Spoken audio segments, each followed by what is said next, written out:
ایوبی مسلمانوں پہ ظلم ہوا، فلسطین میں آگ لگی اور پورے فلسطین کی گلیاں خون سے بھر گئیں۔ ایک دن کے اندر 70,000 مسلمان قتل ہوا۔ گھوڑوں سے سڑکوں پہ چلا نہیں جاتا تھا، گھوڑے پھسلتے تھے، اتنا خون تھا، اور کچی سڑکیں تھی، اتنا خون تھا، پہلے کچی زمین نے خون پیا، پھر خون اس سے باہر آیا، پھر بھی اتنا سخت 70,000 آدمی قتل ہوا۔ صلاح الدین ایوبی کون تھے؟ میرے غوث اعظم جیلانی کے مدرسے کے طالب علم تھے۔ جامعہ نظامیہ مدرسہ، یہ مدرسے ہیں جنہوں نے دین کے مجاہد پیدا کیے، مدارس ہیں جنہوں نے دین کے مجاہد پیدا کر کے پوری دنیا کے اندر پھیلائے ہیں۔ مدارس کے اندر دہشت گردی آئی، میں اختلاف نہیں کرتا، لیکن ابھی بھی مدرسے ہیں جن مدرسوں سے رسول اللہ کے دین کا سچا درس دیا جاتا ہے، امن، پیار اور محبت کی فضا کو عام کیا جاتا ہے وہ مدارس، اور انشاءاللہ قیامت کی صبح تک وہ مدرسے قائم رہیں گے۔ صلاح الدین ایوبی مدرسے کے طالب علم ہے، مدرسے کا، لیکن مدرسہ اس کا تھا جو ساتھ درویش بھی تھا۔ صلاح الدین ایوبی اکیلا اپنے دوستوں سے کہنے لگا مسلمانوں کی مدد، چند سالوں میں نکلو مدد کریں۔ انہوں نے کہا تیرے نکلنے سے کیا ہوگا؟ کہنے لگا میں نے نہیں نکلنا، میرے اللہ نے میری مدد کرنی ہے، میرے اللہ نے میری اٹھ باندھ کمر، کیا ڈرتا ہے پھر دیکھ خدا کیا کرتا ہے، اور میں مجھے نکلنے دے، اللہ میری مدد کرے گا۔ تھوڑا تھوڑا کر کے فوج جمع کی، کوشش کی۔ چند سالوں کے بعد اسی جگہ جہاں مسلمانوں کا خون بہا تھا، اللہ نے اسلام کا جھنڈا پھر سے بلند کر دیا۔ صلاح الدین ایوبی فاتح بن کے مسجد اقصی کے دروازے پہ کھڑا ہے۔ چند سال گزرے، عیسائیوں کا اپنا وہ ظلم ابھی یاد ہے، اور عیسائی سارے لیڈر کہتے ہیں تیاری کر لو، اب ہمارے بچے کاٹے جائیں گے، عورتیں بیوہ ہوں گی، گردنیں کٹیں گی، اب دیکھنا جتنا خون ہم نے بہایا تھا مسلمان اس سے دگنا بہائیں گے۔ صلاح الدین ایوبی گھوڑے پہ کھڑے ہیں اور پوچھتے ہیں او عیسائیوں بتاؤ تمہارے ساتھ کیا کروں؟ گردنیں جھک گئیں، جواب کوئی بھی نہیں۔ کہا تم نے 70,000 مسلمان ایک دن میں مارا تھا، بولو تمہارے ساتھ کیا کروں؟ تم نے ایک دن میں مسلمان یوں کاٹے جیسے گاجر مولی کاٹی جاتی ہے، بولو کیا کروں؟ عیسائی کہنے لگے ہمیں اپنے ظلم یاد ہے، تشدد یاد ہے، بربریت یاد ہے، تو بہتر جانتا ہے تو نے کیا کرنا ہے۔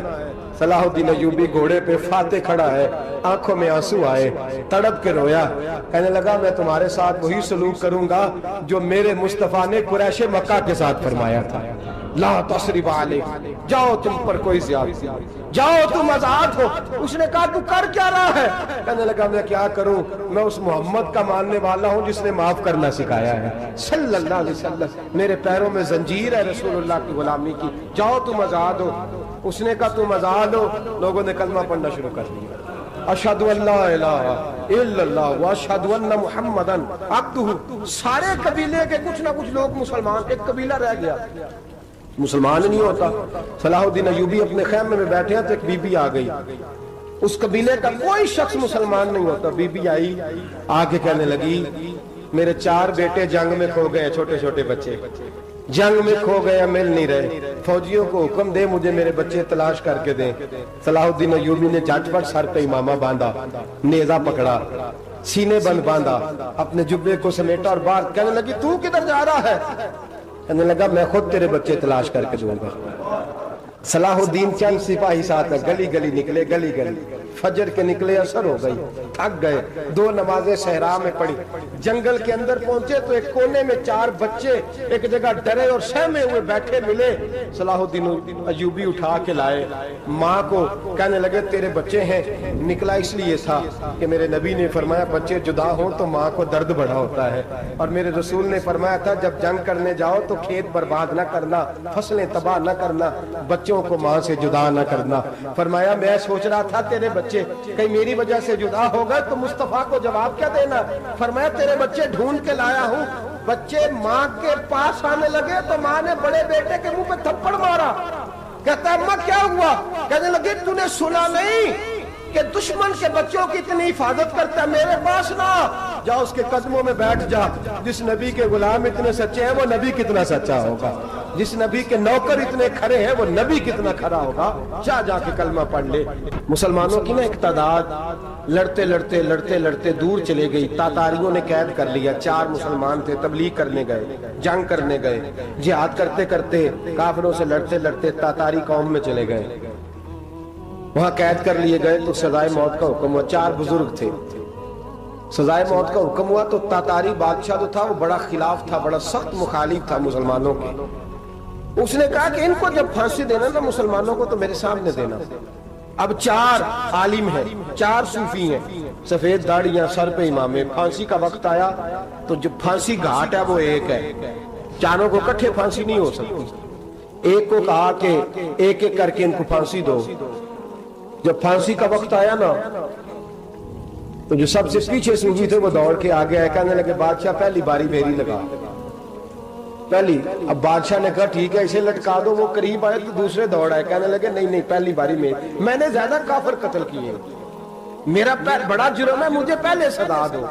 ان کو پھانسی دینے لگے تو تیسرے آ گئے, کہنے لگے نہیں یہ تو میرا قتل کرتا تھا, رستے میں بتایا کرتا تھا, ڈھونڈ کے میں بتلاتا تھا کہ یہاں زیادہ تعداد ہے, مجھے پہلے پھانسی دو. تیسرے کے ساتھ بات ہو رہی تھی تو چوتھا دوڑا آیا, کہنے لگا یہ رستے بتاتا تھا, یہ تبلیغ کرتا تھا, یہ سارا کچھ کرتا تھا, لیکن کہا یہ کہتے تھے چلو واپس چلتے ہیں, میں جانے نہیں دیتا تھا. میں کہتا تھا اور کافر مارنے اور علاقے فتح کرنے, میرا جرم بڑا ہے, مجھے پہلے پھانسی دو. بادشاہ کہنے لگا مجھے 35 سال ہو گئے حکومت کرتے, بڑی دنیا کو پھانسی دی ہے, لوگ تو ایک دوسرے کو دھکے دیتے ہیں کہ پہلے تو جا پہلے تو جا, اور تم کیسی قوم ہو کہ ایک دوسرے پہ قربان ہو رہے ہو. کہنے لگا تم ایک باپ کی اولاد ہو. جاگ رہے آپ لوگ. تاتاری بادشاہ, کافر بادشاہ, اسلام کی مخالفت کرتے ہیں. ایک باپ کی اولاد ہو کا نہیں, ایک قبیلے کے رہنے والے ہو کا نہیں, ایک ملک کے رہنے والے ہو نہیں. اس نے کہا رشتہ کیا ہے, تمہارا رشتہ کیا ہے؟ تو بول کے کہنے لگے خدا ایک ہے, نبی ایک ہے. خدا ایک ہے اور نبی منفرد ایک ہے. اس قوم کی نقصان بھی ایک ہی سب کا نبی. اللہ بھی, قرآن بھی ایک. کیا ہی اچھا تھا ہوتے اگر مسلمان بھی ایک, یوں تو سید بھی ہو, مرزا بھی ہو, افغان بھی ہو, تم سبھی کچھ ہو, بتاؤ کہ مسلمان بھی ہو. فرمایا ہمارا اللہ ایک ہے, نبی ایک ہے. تو کہا پھر ایک دوسرے پہ جان کیوں دیتے ہو؟ فرمایا ہمارے نبی نے ہمیں بھائی بھائی بنا دیا ہے. بھائی کا دل نہیں کرتا اس کی آنکھوں کے سامنے بھائی چلا جائے, ہمارا دل نہیں کرتا پہلے مجھے دے پہلے مجھے دے. بادشاہ کہنے لگا تمہارا جذبہ مجھے متاثر کر گیا, جاؤ میں تم چاروں کو آزاد کرتا ہوں, تمہیں آزاد کرتا ہوں. میرے دوستو یہ رنگ تھا, دیکھیں نا, یہ اس دھرتی نے نظام دیکھا ہے نا, اس فلک نے پہلی بار دیکھا, اس زمین نے پہلی بار. اور میرے حضرت صاحب فرمایا کرتے تھے زمین تڑپ کے روئی, اس نے پہلی دفعہ دیکھا. احد کا میدان ہے, 3 صحابہ تپتی ہوئی زمین پہ زخموں سے چور چور پڑے ہیں. حضرت انس بن نضر رضی اللہ تعالیٰ عنہ پانی کا پیالہ لے کے پہنچے.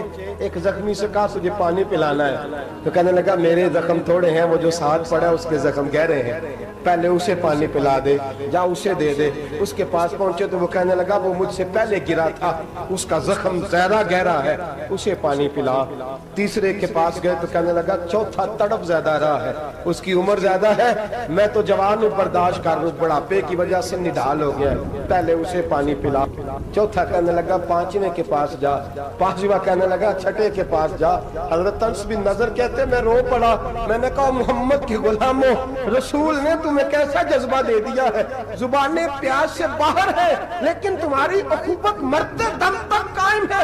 کہتے میں 7ویں کے پاس گیا تو کہنے لگا اگر 6 قربانی دے سکتے ہیں تو مجھے خود غرض نہ سمجھ, میں نے نہیں پانی پینا, جا پہلے کے پاس لے جا. کہتے میں پہلے کے پاس آیا تو روح پرواز کر گئی, دوسرے کے پاس آیا تو روح پرواز کر گئی, میں 7ویں تک آیا تو انتقال کر گئے. کہتے ہیں پانی کا پیالہ میں نے اٹھایا اور میں نے زمین پہ رکھا تو میں نے کہا پانی کھوا رہنا, محمد کے غلام مر تو جاتے ہیں پر ایک دوسرے کا خیال بڑا رکھا کرتے ہیں, گھوا رہنا یہ مر جایا کرتے لیکن ایک دوسرے کا درد. میرے دوستو لٹا ہوا برما, روتے ہوئے مسلمان, سسکیاں اور آہیں لیتی ہوئی مائیں پوچھتی ہیں اے خاصا اے خاصان رسول, وقت دعا ہے, امت پہ تیری آ کے عجب وقت پڑا ہے. وہ دین جو بڑی شان سے نکلا تھا وطن سے, پردیس میں وہ دین آج غریب الغربا ہے. فریاد ہے اے کشتی امت کے نگہباں, بیڑا یہ تباہی کے قریب آن لگا ہے.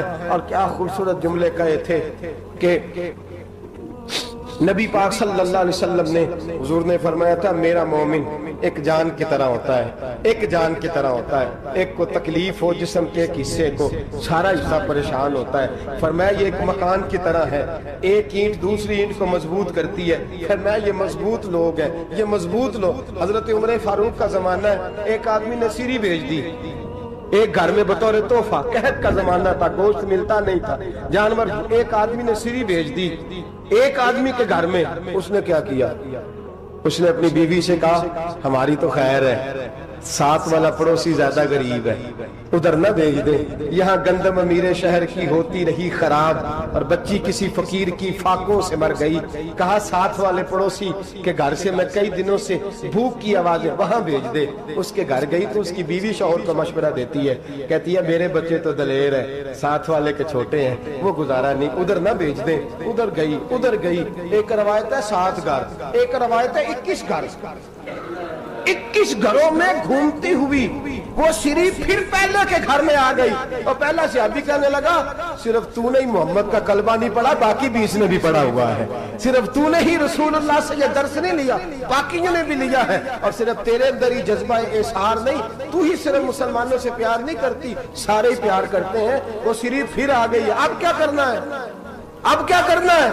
امام نبوی نے لکھا ہے، وہ کہنے لگی کرنا کیا ہے؟ پکاؤں گی میں اور کھائیں گے 21 گھر، پھر بھی اکیلے نہیں کھائیں گے، پکاؤں گی میں اور کھائیں گے 21 گھروں کے مطابق شوربہ پکا، اور پھر برتن میں ڈال کے وہ بی بی ایک گھر کا دروازہ کھٹکھٹاتی ہے، کہتی ہے مصطفیٰ کے غلاموں نکلو باہر اور کھاؤ، اس لیے کہ جس نبی نے مجھے پیار کا حکم دیا اسی نے تمہیں بھی پیار کرنا سکھایا ہے، یہ رنگ چشم فلک نے سکھایا ہے۔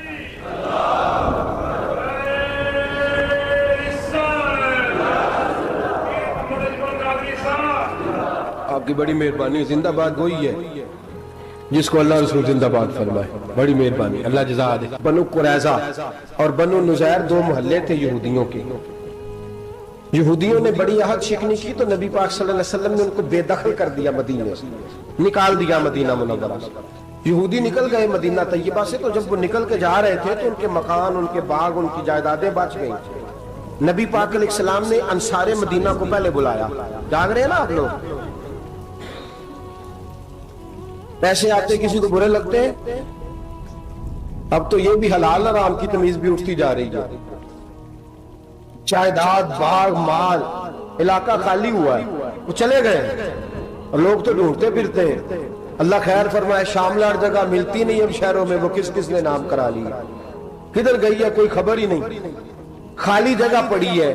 میرے نبی پاک علیہ السلام نے پہلے انصار مدینہ کو بلایا، حضور نے فرمایا انصاریوں بہت بڑی جائیدادیں یہودیوں کی، بنو نذیر اور بنو قریظہ محلے خالی ہو گئے، میرا دل کرتا ہے وہ تمہیں دے دوں، اس لیے کہ تم نے اپنے مہاجر بھائیوں کے ساتھ بڑا تعاون کیا، جائیدادیں تم نے دے دی ہیں، مکانات دے دیے ہیں، بڑا کچھ تم نے دیا ہے، میرا دل کرتا ہے وہ تمہارے نام کر دوں۔ تو انصار مدینہ کیا کہنے لگے یا رسول اللہ دے تو ہم نے دیا ہے پر وہ بیچارے جھچکتے ہی رہتے ہیں، وہ جھچکتے ہی رہتے ہیں، کھول کے ہماری چیزیں استعمال نہیں کرتے، تو حضور ہم تو پہلے ہی انصار ہیں، ہمارے پاس بڑا کچھ ہے، آپ مہربانی فرمائیں وہ سارا کچھ مہاجروں کو دے دے مہاجرین کو، ہمیں نہیں چاہیے۔ اب چلے گئے بات کر کے، میرے حبیب پاک نے مہاجروں کو بلا لیا، فرمایا بنو نذیر اور بنو قریظہ قبیلے کی جائیدادیں آئی ہیں، تمہارے پاس بظاہر جو چیزیں ہیں بھی وہ بھی انصار